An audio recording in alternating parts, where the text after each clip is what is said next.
Cette politique de tâtonnement fait que le Burundi, il lui est difficile d'engranger des résultats, d'engranger des recettes visibles dans ce secteur. D'abord, c'est toujours de l'exploitation artisanale. Cette exploitation de ces jeunes, c'est une exploitation artisanale, des fois, qui n'est pas conforme aux professionnels, qui n'est pas conforme aux normes environnementales et qui ne se fait pas dans un strict minimum de professionnalisme. Et ces acteurs de ces jeunes, est-ce qu'ils ont une expertise nécessaire pour commencer à exploiter ces minéraux? Encore une fois, qu'est-ce qui exporte? Ce sont ces associations de jeunes qui exportent, ou bien c'est l'État, quelle entité publique responsable de l'exploitation de ces minéraux?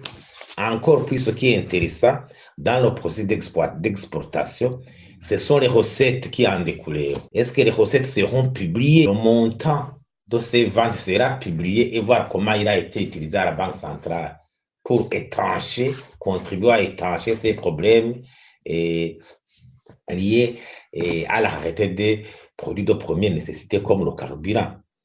D'abord, il faut un code minier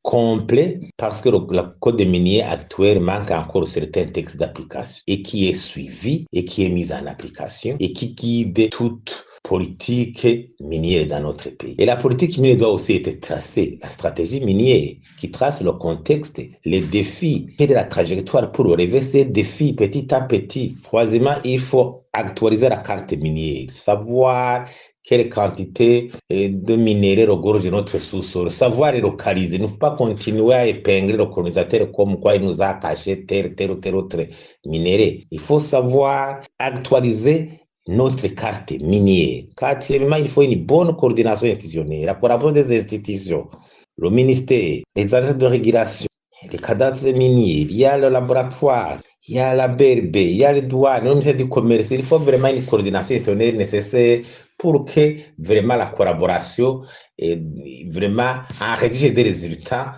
visibles avec une valeur ajoutée. Il faut aussi la concurrence, la prospection. Il faut mettre en concurrence les entreprises de prospection, d'exploitation, la transparence des contrats.